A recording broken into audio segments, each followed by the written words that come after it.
pessoal, eu sou Jaqueline e seu canal Estante Chalada e hoje eu estou de volta para falar sobre a biografia do Tolstói, da Rosamunde Bartlett. Esse livro aqui vai contar toda a trajetória de vida do Tolstói, desde o nascimento até a morte dele. Aliás, conta um pouco antes da família, a história de vida da família dele, tanto de parte de pai quanto de parte de mãe. Eram aristocratas, tanto é que o Tolstói herdou o título de conde, era o Conde Lev Tolstói, e ele nasceu no dia 28 de agosto de 1828, o número 28 acompanhou ele como uma superstição, ele gostava, achava que era o número de sorte dele. Quando ele nasceu na cidade de Tula, numa província chamada Yasnaya Poliana, e quando ele tinha 2 anos a mãe dele veio a falecer. Ele então não teve muito contato com a mãe dele, embora ele a tinha como um ícone, um ser idealizado.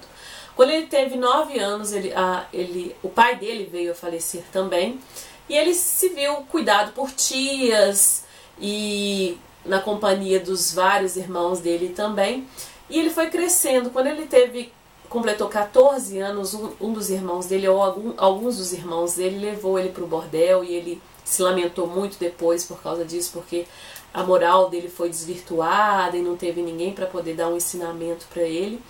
E ele começou até a ter vício por mulheres depois disso. Mas depois, logo depois da juventude, ele foi para Kazan, uma outra cidade, estudar, se não me engano, era línguas orientais, só que ele não deu muito certo com a universidade. Depois ele foi cursar direito, até que o irmão dele, o mais velho, Dmitri, ou é o Nikolai, chamou ele para ir para o exército. O Nikolai serviu o exército, então ele foi para o Cáucaso, e lá ele resolveu se alistar e serviu lá em Sebastopol. Tanto é que tem um conto dele nos Contos Completos que ele fala muito sobre essa guerra aí. A vida dele toda foi inspiração para os escritos dele, toda, em todo momento. E quando ele teve uma passagem dele para a cidade, salvo engano era Moscou, não tenho certeza, o irmão dele mais jovem, o Dmitri, mais jovem não, mais novo, era o Tolstói, mas um dos irmãos mais novos dele, que era o Dmitri, veio a falecer. O Dmitri era sempre muito certinho, mas em determinado momento da vida dele, ele começou a mudar. Eu acho que ele já sabia que já ia falecer, então ele começou a fazer coisas que ele nunca tinha feito antes. Os irmãos dele até falavam que ele era muito excêntrico, por ele ser diferentão assim. Mas aí ele veio a falecer e o Tolstói lamentou muito, porque ele tinha ido embora antes do irmão dele falecer. E ele colocou essa vida do irmão dele em um dos personagens dele no livro Anna Karenina, é o irmão do Levin lá, do Lievin. Ele falou um pouco do irmão dele nesse personagem aí. Não vou falar o que é porque seria spoiler, né? Leia Anna Karenina e você saberá. Bom, enfim, aí ele, depois da morte do irmão, ele ficou muito sentido com isso e resolveu largar o exército, a carreira militar, embora tenha sido condecorado e tal. E nessa época do exército, antes mesmo do irmão dele falecer, ele escreveu o primeiro livro dele, que era o Infância. Ele estava escrevendo Infância, Adolescência e Juventude, mas o Infância logo foi publicado. Ele começou a ficar conhecido como escritor e começou a conhecer escritores de renome. Turgueniev virou um amigaço dele.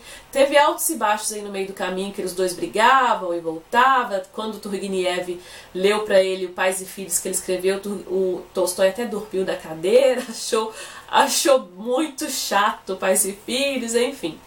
Mas aí teve altos e baixos aí nessa amizade, mas no fim deu tudo certo aí. Mas ele resolve voltar para Yasnaya Poliana, porque quando os pais dele faleceram, principalmente o pai, né, foi dividido tudo, os bens da família para cada um dos irmãos, e ele ficou com os bens de Yasnaya Poliana, as casas e tudo, os servos, que eram mais de 300, né, os mujiks. E ele resolveu servir o campo, ficar lá naquela vida simples. Ele gostava de se vestir como um camponês e ele gostava de vida simples mesmo. Quando ele completou mais ou menos 31 anos, ele abre uma escola lá em Yasnaya Poliana para as crianças, para os mujiks, né, os filhos de camponeses. Só que ele era um professor muito assim diferentão também. Ele deixava as crianças fazerem o que quisessem, se não quisesse estudar não tinha problema, se quisesse sentar ali pode sentar, se quiser aqui também, desse jeito. E nesse meio período ele começou a querer conhecer moças para poder casar. Ele ficava atrás das camponesas, tanto é que logo depois do casamento dele ele mostrou o diário para a esposa dele. A esposa ficou horrorizada. Os dois tinham o costume de trocar um diário um do outro, né, ler. E ela ficou horrorizada com essa vida devassa que ele tinha, né? Mas enfim, ele queria casar e conheceu a Sônia, a Sofia, uma coisa diminutiva da outra. Eu não lembro direito se é Sofia, se é Sônia, mas acho que no livro sempre é Sônia. A Sônia tinha 18 anos e ele tinha 34. Ele queria uma esposa para ele moldar para ser do jeito que ele queria, uma moça que não tinha ideais fúteis, né? Festas, vestidos, enfim. A Sofia, a Sônia, né, teve uma educação refinada e tal, mas ela também não era assim, aquela moça chique e tal, mas também não era muito simples não. Mas os dois foram se adaptando aí, até no começo do casamento tinha muito amor, um era apaixonado pelo outro, embora no começo não tinha, né, e foi crescendo essa paixão, esse amor. E ela começou a ajudar ele a repassar passar a limpo, né, os escritos dele. Ele começou a escrever Ana Karenina, acho que no primeiro ano de casamento, logo depois do primeiro ano de casamento, e ela repassava tudo, e ela adorava fazer isso. E ele ganhou muito dinheiro com Guerra e Paz. Eu falei Ana Karenina, eu falei Guerra e Paz, acho que foi Guerra e Paz, né? Foi Guerra e Paz que ele começou a escrever, e ele ganhou muito dinheiro com isso, e foi escrevendo algumas coisas aí no meio do caminho, mas os filhos começaram a vir. A Sônia, ela engravidou 13 vezes, ela teve 13 gestações, né? Mas só 8 filhos que vieram a viver até a fase adulta. E então ela se sentia meio enjoada, meio chata aquela vida de só engravidar. Ela queria conhecer a Europa porque nunca conheceu, mas não foi possível. Mas antes disso, Tolstói, com aquele ideal de escola, né, ele viu que o método de ensino, de educação não era o ideal. Ele começou a pesquisar sobre pedagogia e resolveu viajar para a Europa para conhecer outros métodos europeus, mas ele chegou à conclusão que nenhum valia nada, não. E ele começou a escrever a própria cartilha dele. Antes do casamento, ele já tinha procurado o governo, né, para poder aprovar a cartilha dele para ser implantada nas escolas. Conseguiu, e depois, mais tarde, ele queria renovar isso, né? Logo depois que ele casou, ele queria fazer uma outra cartilha. Ele estava pesquisando muito a área da pedagogia mesmo. E nesse meio período ele era um homem muito inteligente, falava várias línguas, né?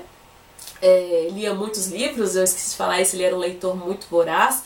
O Dickens, na infância dele, na juventude dele, marcou muito, ele adorava o David Copperfield, todos os livros dele, Dumas também, Flaubert, ele lia muita coisa.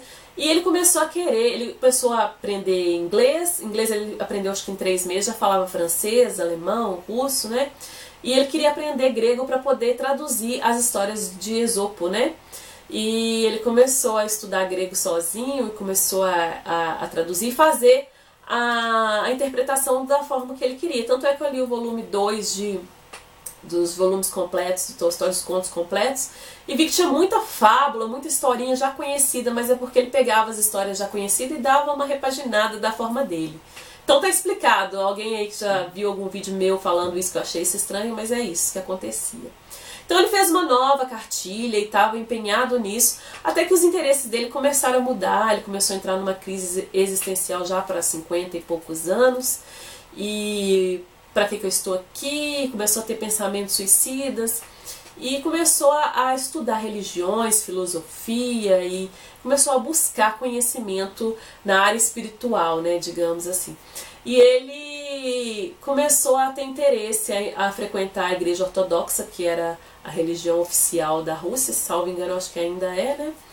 E ele começou a se aproximar, porque antes ele não seguia muito, ele não que ele não tinha fé nem nada disso não, mas ele não se aproximou, né? Ele teve uma vida sozinho, né, com uma criação meio distante, assim, de igreja. Então ele começou a seguir depois, que ele começou a buscar conhecimento nessa área. E aí ele começou a frequentar mosteiros para conhecer aqueles anciões ou anciãos, gente, que dar palavra, vocês entenderam, né? Dar uma palavra de conhecimento, mas nada. Ele começou a seguir os ritos da igreja ortodoxa, mas nada convencia ele que aquilo era o ideal. Então ele começou a querer traduzir a Bíblia, porque a Bíblia naquela época não era traduzida para o russo, né?